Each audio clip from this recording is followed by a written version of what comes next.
Disclaimer, the comments made in this video are intended for entertainment purposes only and are not intended to offend anyone.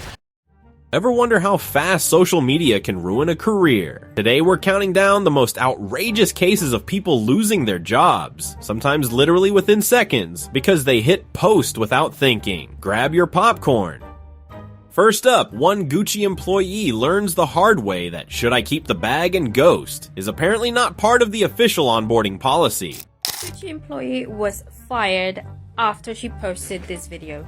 She posted a video on TikTok a week ago. It's gone viral. It's now 4.4 million views.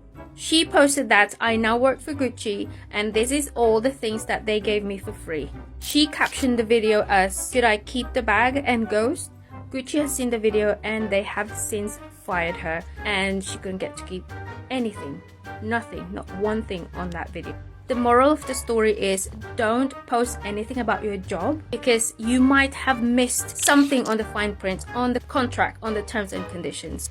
In this case, which I have checked, Gucci employees are not allowed to post anything about their job on social media. The only one who are allowed to post on social media are the social media manager that Gucci company have hired. Nothing accelerates a career quite like announcing on the internet that you might rob your own employer for content. Apparently the strategy was, get hired by a luxury brand, immediately test the company's patience, and let TikTok decide the outcome. Turns out HR also has an account and a very quick unfollow button. Next we have a woman claiming she was dramatically fired, when in reality, her contract simply expired like a carton of milk. Hi guys, so many people were interested how I got fired from my previous company, so this is story time.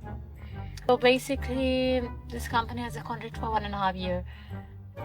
I always give this company 100%. I never called sick, never. I always loved my job. I always got complimented from my colleagues being one of the best crew. They always had fun with me. I was always giving 100%, and I did social media because I loved what I did. This was my dream job, and to be honest, if they did prolong my contract, I would not even leave. Even the company is not the best, but I was with my family, I had everything, so for me it was kind of okay, even if the salary was not the best, but it was my dream job, so for me it was okay. So basically 1 week before my contract get prolonged, I got to the manager who wants to talk to me, and he basically said like, yes, Rania, your contract will not be prolonged. What is the reason? He didn't give me any reason. I was like nothing for them.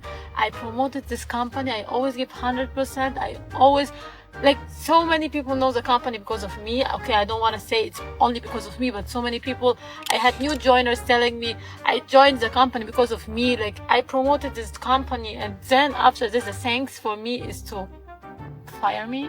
And guess what? People who are bad, like there's so many bad people, get the contract prolonged. I was like, what? How does people get the contract prolonged? Like people who sleeps, play with the phones, got the contract prolonged, and me and other people, nice people, got fired. Like not only me, I have my bestie. She's one of the best chemical. Her contract didn't get prolonged for no reason. They don't give you reason. It's crazy. You give 100% with the company and then you're just a number. Bye. Thank you. I didn't even get a thank you. He was like, your contract is not getting prolonged. That's it. Seriously. I never wanted to talk about it, but you need to know about it. I need to tell my community about it. Like, I really never wanted to talk about it because this is like 5-6 months ago, but like now now I'm in the best company worldwide and now I'm happy. But like, guys, you have the right to know it. You have the right to know, like, anyways, yeah, this was a story. So apparently the internet now considers it getting fired when a fixed contract simply ends. That's like renting an apartment for a year and then accusing the landlord of eviction when the lease expires. The real tragedy here isn't the job loss, it's the discovery that the corporate world doesn't always run on vibes, compliments, and self-reported performance reviews. Then there's this employee who filmed an entire behind-the-scenes tour of her workplace, basically producing a step-by-step robbery tutorial. I would have never done anything to jeopardize it. Thank you.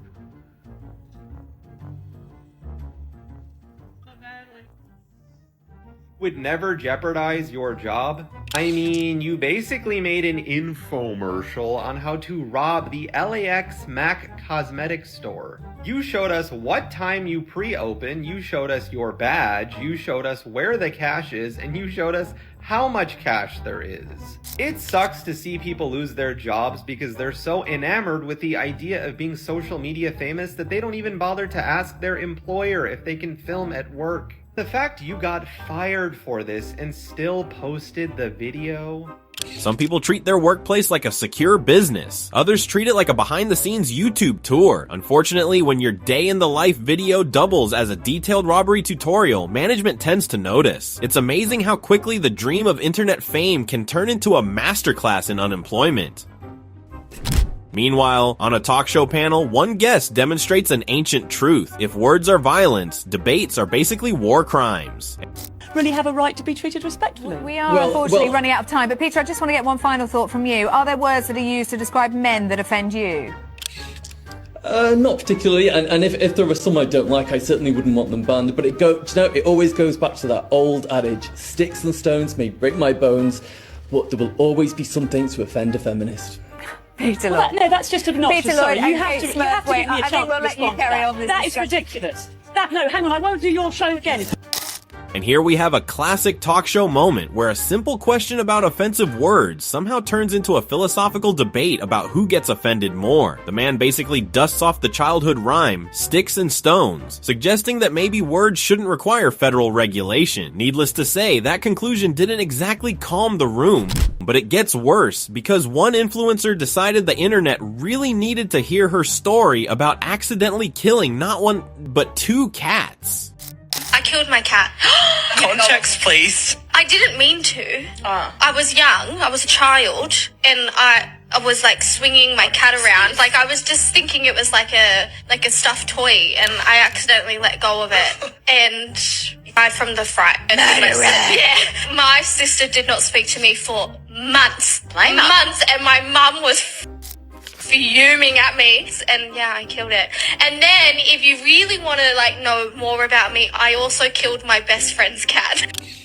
The classic I was just a kid and also maybe a serial cat killer influencer confession. Admitting you treated pets like stress balls is a fantastic way to lose every brand deal imaginable. Sponsors clearly agree. Some content is better left offline, and apparently killing your way to internet fame isn't a sustainable business model.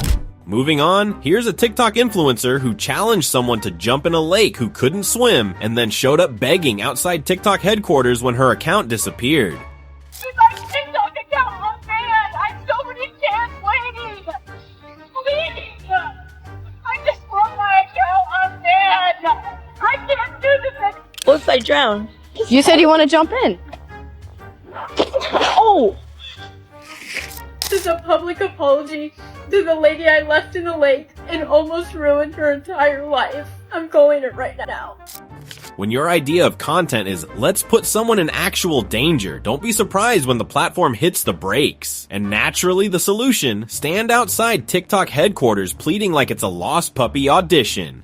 Next, a panel discussion takes a turn when a proud "I don't need a man's money" speech collides headfirst with alimony payments. Never in a million years teach my girls that they have to grow up to be reliant on a man, as you can well imagine. I would never teach my son that he should be attracted. But Tracy, you're the same one. You're the same one who bragged that she's so strong and so tough and doesn't need a man's money. Yet you're taking alimony. I have 3 children. Okay, Mark. You know what? So, but you don't need a man's money. Tracy preaches independence and strength for women, but conveniently forgets that alimony exists for a reason. There's a fine line between empowerment and practical benefits, and apparently she's walking it in stilettos while trying to lecture the audience on financial self-reliance. Then comes this interview, where a simple economic question somehow spirals into accusations of tone, attitude, and the dreaded condescending look. If companies can pay women less, why don't they hire all women? Well, that's a whole nother story. Really? I understand your argument, and I understand that you're angry. I'm not angry. I can hear it in your voice. I'm not angry. Your voice. I'm hearing my voice, and I sound pretty calm. You have now shifted the quality of your voice, and I thank you for that. Okay.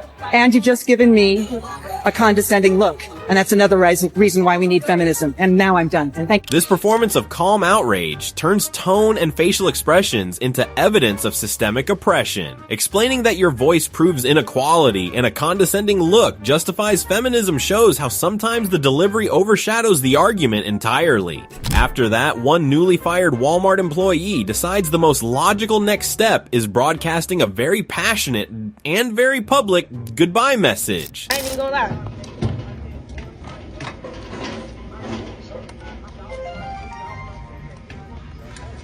Attention all Walmart associates, this is KK from OGP. So I just got terminated for no reason. Walmart is a trifling store. The meat and produce is spoiled. The management sucks. They don't take no time out for none of their employees. And yes, don't ever shop from here because if you do, you might get food poisoning. But buy you stupid.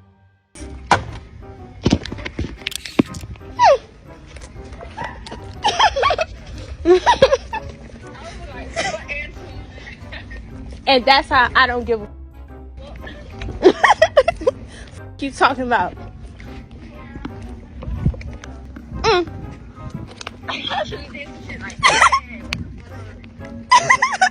Hey, you talking about?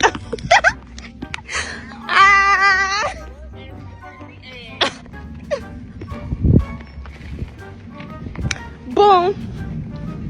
Now say something. Now say something. This Walmart farewell reads like a public service announcement. Don't shop here. The produce is questionable, and the management is apparently the villain in every aisle. Throw in a few choice words for dramatic flair, and you've got a resignation speech that could pass for a stand-up routine if the audience could handle the language. And finally, a professor claims she was fired for being too woke, but critics say the real problem might be charging hundreds of students for a subscription activism club. I got fired for being a woke professor. I designed a kick-ass course to teach my 600 students about basic self-awareness, empathy, and essential communication skills for life, but I mean, basically being a good human. Calling it a woke professor gig sounds impressive until you realize the curriculum was basically a $120K subscription to a rebellion fan club. Teaching empathy and self-awareness works better when you're not cashing in on it, but apparently in this case, ideology came with a very profitable price tag. And that's a wrap on careers getting vaporized faster than a TikTok can go viral, from Gucci bags to Walmart rants, from cat-killing confessions to woke subscription scams. Smash that like button, subscribe, and ring the bell so you don't miss the next episode of Internet Chaos.